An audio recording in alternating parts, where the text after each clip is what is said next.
Students, मुद्रा के मूल्य में परिवर्तन से संबंधित विभिन्न कॉन्सेप्ट्स जैसे इन्फ्लेशन, मुद्रास्फीति, डिफ्लेशन, मुद्रा संकुचन, रिफ्लेशन, मुद्रा संस्फीति तथा डिसइन्फ्लेशन, मुद्रा अपस्फीति आदि की स्टडी हम प्रीवियस वीडियोज़ में कर चुके हैं।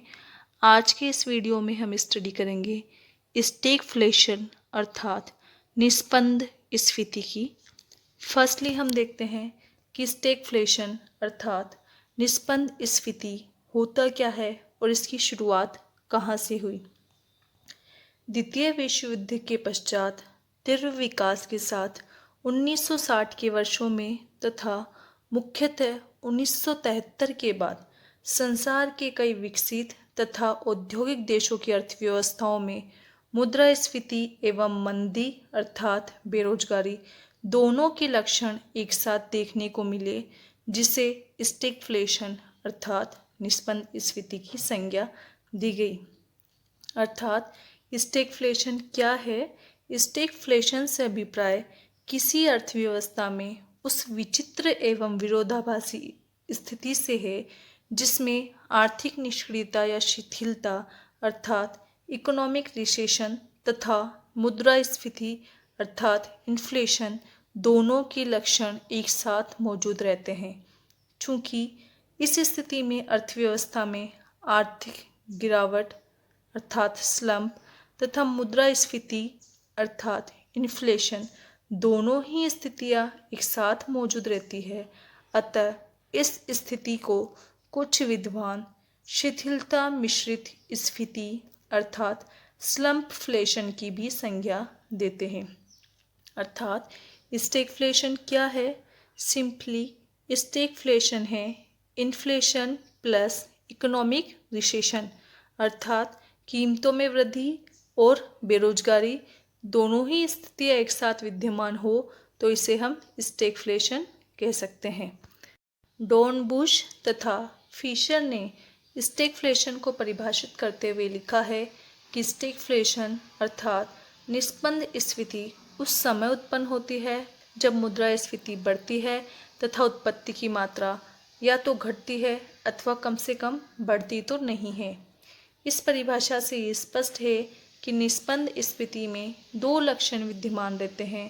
फर्स्ट तो है प्राइस लेवल बढ़ता है अर्थात कीमतों में वृद्धि होती है अर्थात इन्फ्लेशन या मुद्रास्फीति की सिचुएशन पाई जाती है। सेकंड है उत्पत्ति की मात्रा या तो घटती है अथवा स्थिर बनी रहती है अर्थात बढ़ती तो बिल्कुल भी नहीं है। इट मीन्स मंदी या बेकारी की स्थिति भी पाई जाती है। इस प्रकार निस्पंद स्फीति में मुद्रास्फीति तथा मंदी जो कि दो परस्पर विरोधी सिचुएशंस हैं वे दोनों ही साथ साथ विद्यमान रहती है। निस्पंद स्फीति की स्थिति में फिलिप्स कर्व जो कि मुद्रास्फीति की दर और बेरोजगारी की दर के मध्य विद्यमान विलोम संबंध अर्थात इनवर्स रिलेशनशिप को शो करता है। फिलिप्स कर्व की स्टडी हम प्रीवियस वीडियोस में कर चुके हैं। लेकिन जब स्टैगफ्लेशन की सिचुएशन होती है तो मुद्रास्फीति की दर और बेरोजगारी की दर के मध्य नेगेटिव रिलेशनशिप नहीं पाया जाता और इन दोनों ही जो स्थितियां हैं मुद्रास्फीति और बेरोजगारी की दर वृद्धि एक साथ देखी जाती है अर्थात दोनों ही साथ साथ बढ़ सकती है। इसीलिए स्टैगफ्लेशन की सिचुएशन का एनालिसिस फिलिप्स कर्व की सहायता से नहीं किया जा सकता। नेक्स्ट हम देखते हैं कि स्टैगफ्लेशन के या निस्पंद स्फीति के कारण क्या है। देखिए, निस्पंद स्फीति के कई कारण बताए जाते हैं। जहाँ एक और तेल कीमतों में भारी वृद्धि इसका कारण मानी जाती है, वहाँ दूसरी ओर औद्योगिक देशों में लंबे समय तक मुद्रास्फीति की स्थिति का विद्यमान रहना भी इसका मुख्य कारण माना जाता है। कीमतों में वृद्धि के कारण जब सरकार अपने बढ़ते खर्चों की पूर्ति के लिए घाटे के बजट अर्थात डेफिसिट बजट बनाती है, विनियोग वृद्धि के लिए मौद्रिक और राजकोषीय नीतियों में उदारता दिखाती है, तो इससे कीमतों में वृद्धि तो हो जाती है, किंतु राष्ट्रीय आय, उत्पादन और रोजगार में उसके अनुकूल वृद्धि नहीं हो पाती। इसके परिणाम स्वरूप अर्थव्यवस्था में मुद्रास्फीति के साथ साथ आर्थिक शिथिलता और बेरोजगारी की स्थिति दृष्टिगोचर होती है, क्योंकि राष्ट्रीय आय, उत्पादन और रोजगार जब पर्याप्त मात्रा में नहीं बढ़ पाते हैं तो इस सिचुएशन में जो फर्म्स है वो लोगों को एम्प्लॉयमेंट नहीं दे पाती, लोगों को एम्प्लॉयमेंट नहीं मिल पाता तो उनकी आय कम रह जाती है, उनकी आय कम रह जाती है, डिमांड कम हो जाती है, डिमांड कम हो जाती है, उत्पादन कम हो जाता है, उत्पादन कम हो जाता है तो अगेन बेरोजगारी आएगी। लेकिन रूस तथा अन्य साम्यवादी राष्ट्रों में जहां प्लान डेवलपमेंट किया जाता है अर्थात नियोजित विकास किया जाता है, वहाँ स्टैगफ्लेशन की समस्या नहीं रहती है। नेक्स्ट हम देखते हैं कि स्टैगफ्लेशन की सिचुएशन को कंट्रोल कैसे किया जा सकता है, अर्थात निस्पंद स्फीति को कैसे नियंत्रित किया जा सकता है। स्टैगफ्लेशन की विचित्र और विरोधाभासी आर्थिक संकट की स्थिति को प्रभावी रूप से रोकने के लिए जहां एक और मुद्रास्फीति को नियंत्रित करने के उपाय किए जाते हैं, वहीं दूसरी ओर अर्थव्यवस्था में उत्पादन बढ़ाने तथा रोजगार के अवसर पैदा करने के लिए प्रयास किए जाते हैं, क्योंकि स्टैगफ्लेशन की सिचुएशन इन्फ्लेशन अर्थात कीमतों के बढ़ने तथा अर्थव्यवस्था में उत्पादन के घटने तथा बेरोजगारी के बढ़ने के कारण ही उत्पन्न होती है। इस विषम स्थिति से निपटने के लिए समग्र पूर्ति को अल्पकाल तथा दीर्घकाल दोनों में ही बढ़ाने का प्रयास किया जाता है।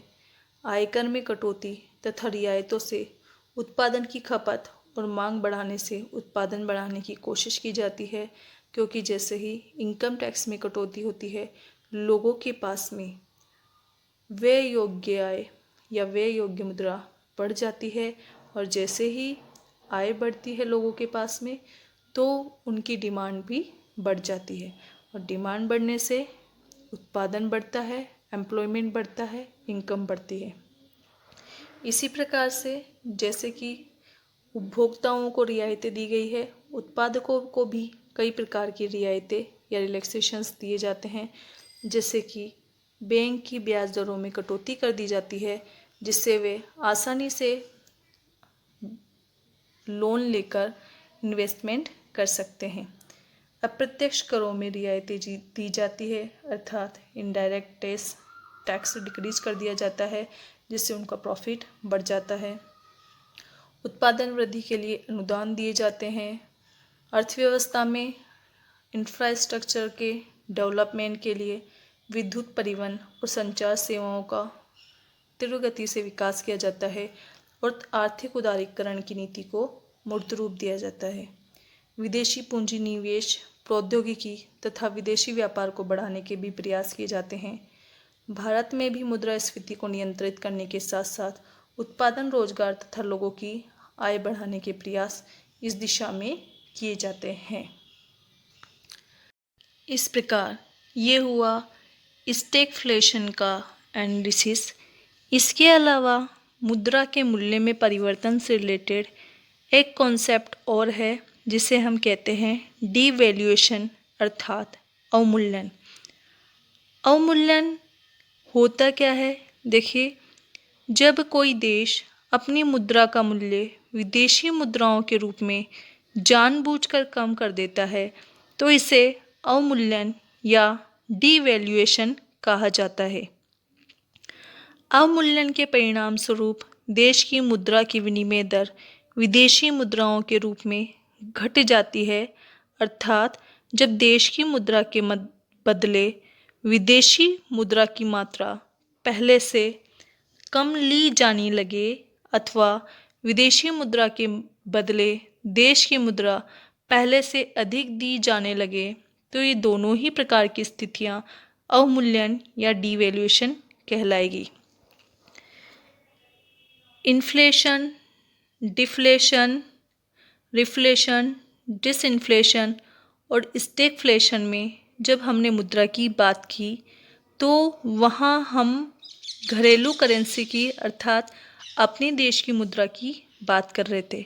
लेकिन जब हम डिवैल्यूएशन की बात करते हैं तो डिवैल्यूएशन की सिचुएशन में हम हमारे देश की करेंसी की वैल्यू अन्य देशों की करेंसी की वैल्यू के तुलना में उसका क्या मूल्य है ये देखते हैं।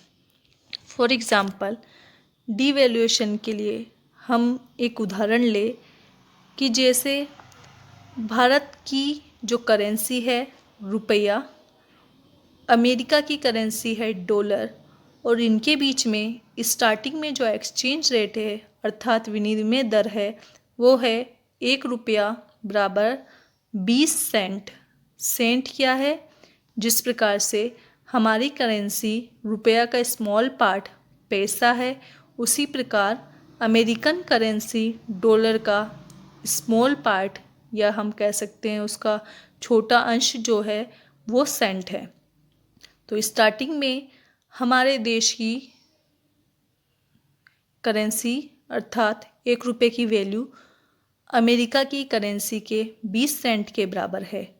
लेकिन यदि हमारे एक्सपोर्ट्स हम बढ़ाना चाहते हैं अर्थात निर्यातों को बढ़ाना चाहते हैं, तो हमारे निर्यात कब बढ़ेंगे? जब हमारे देश की करेंसी सस्ती होगी, क्योंकि इस सिचुएशन में हमारे यहाँ की वस्तुएं एवं सेवाएं विदेशी करेंसी के मूल्य में सस्ती हो जाएगी। तो हमारे देश की करेंसी की वैल्यू को जब जानबूझकर डिक्रीज किया जाए अर्थात जो विनिमय दर पहले 1 रुपये बराबर 13 सेंट थी उसे घटाकर 1 रुपया बराबर 10 सेंट कर दिया जाए, तो इस सिचुएशन में भारतीय रुपये का अमेरिका की करेंसी के साथ डिवैल्यूएशन हो चुका है अर्थात हमारी देश की करेंसी को डिवैल्यूएट कर दिया गया है। और डिवैल्यूएशन का जो उपाय है या जो नीति है वो क्यों अपनाई जाती है? ये अपनाई जाती है हमारे देश के एक्सपोर्ट्स को प्रमोट करने के लिए, निर्यातों को बढ़ाने के लिए, क्योंकि जैसे ही हमारे देश की करेंसी विदेशी करेंसी की तुलना में सस्ती हो जाएगी तो विदेशी लोग हमारे देश की वस्तुओं और सेवाओं को खरीदना शुरू कर देंगे। इससे हमारे एक्सपोर्ट्स बढ़ेंगे और फॉरेन करेंसी हमारे पास में आएगी। तो इस प्रकार से ये हुई डिवैल्यूएशन की प्रोसेस। इस वीडियो में सिर्फ इतना ही। Thank you for watching this video.